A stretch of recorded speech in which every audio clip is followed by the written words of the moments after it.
Ժողովուրդ օրաթերթը գրում է երեք խորհրդարանում քննչական կոմիտեի նախագահ Արթուր Պողոսյանը հայրենի օրենսդիրներին էր ներկայացնում կոմիտեի 2024 թվականի տարեկան զեկույցը։ Թերթը նկատել է, որ քաղաքացիական պայմանագիր խմբակցության պատգամավորները նախ շատ պասիվ էին, դահլիճը կիսադատարկ էր։ Բացի դրանից բոլորի հնչեցրած հարցերից ակնհայտ երևում էր, որ իշխանականները իրավապահ համակարգի առնչությամբ չհասկացվածություն ունեն, նույնիսկ հրապարակային պատվիրում էին ինչպես ակտիվորեն պատժել այլախոհներին։ Թերթի հետ մասնավոր զրույցներում ԿՊԱ-ական պատգամավորները փոխանցել են, որ այդքան էլ չեն ընդունում Պողոսյանին, քանի որ նրա հետ աշխատել չի ստացվում։ Ակնհայտ երևում է, որ նա ուղիղ կապի մեջ է միայն Նիկոլ Փաշինյանի հետ ու որևէ ձևով պատգամավորների հետ կապ չի ուզում ունենալ։ Գրում է թերթը։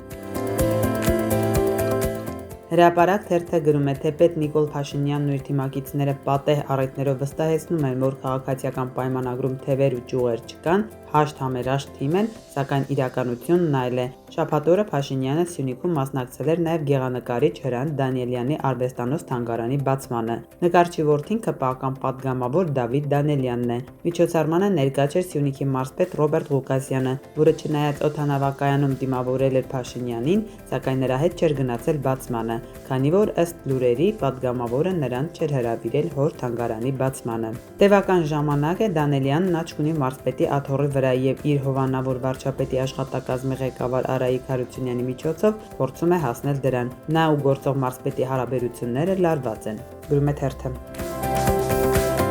Ժողովուրդ օրաթերթը գրում է, կոռուպցիայի կանխարգելման հանձնաժողովի թիրախում Սյունիքի մարզի Կապան համայնքի ղեկավար Գևորգ Փարսյանն է, ում թեթև ձեռքով Կապանում եւս քաղաքացիական պայմանագիրը պարտություն տարավ։ Անկուսակցական Գևորգ Փարսյանի նկատմամբ հանձնաժողովը վարույթ է հարուցել, որի արդյունքում նրա հանդեպ կիրառվել է վարչական իրավախախտում նվազագույն աշխատավարձի 300-պատիկի 300,000 դրամի չափով։ Հանձնաժողովը պարզել է, որ Կապան համայնքի ղեկավար Գևորգ Փարսյանը 2024 թվականի մայիսի 14-ին Կապանի համայնքապետարանի կարիքների համար կնքել է մեքենաների տեղ սպասարկման ծառայությունների մատուցման պայմանագիր Greek Business ընկերության հետ, որի 100% բաժնեմասնակիցը իրական շահառուն, ինչպես նաև գործադիր մարմնի ղեկավարը հանդիսացել է վերջինիս փոխկապակցված անձը, եղբայրը Գրիգոր Փարսյանը։ Գրում է թերթը։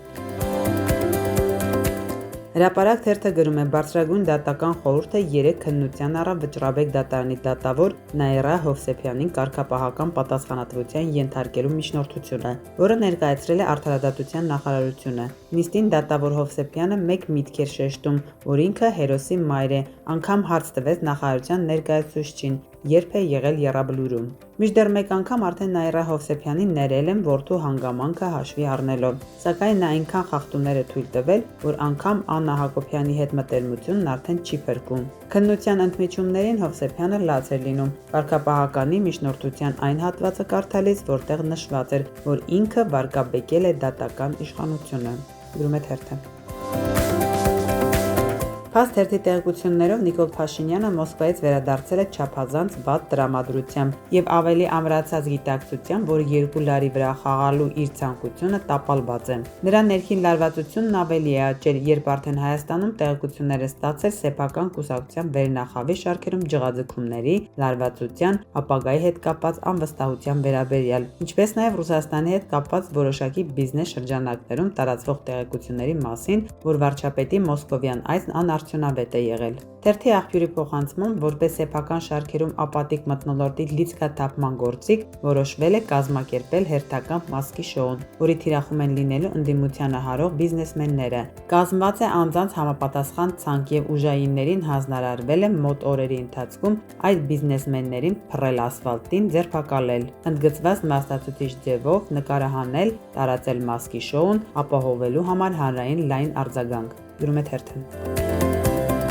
Հրապարակ թերթը գրում է, շաբաթ կիրակի օրերին Նիկոլ Փաշինյանն ու իր կինը վերջին մեկ ամսվա ընթացքում երկրորդ արշավանքն իրականացրին դեպի Սյունիք։ Կրթվել է նորաձև է ծրագրի շրջանակներում, որը այլևս կասկած չկա նախընտրական քարոզարշավի մաս է կազմում։ Սկզբում կինը նախաձեռնեց շարժումը, որ քարոզչություն չդիտվի, ապա կնոջ թիկունքում թաքնված ամուսինը ներգրավվեց։ Հիմա նա մասնակցում է գրեթե բոլոր հավաքներին, ելույթներ է ունենում, շոշափում մարդկանց տրամադրությունները, փորձում է գահավիժած վարկանիշը բարձրացնել մինչև 2026 թվական։ Գրում է թերթը։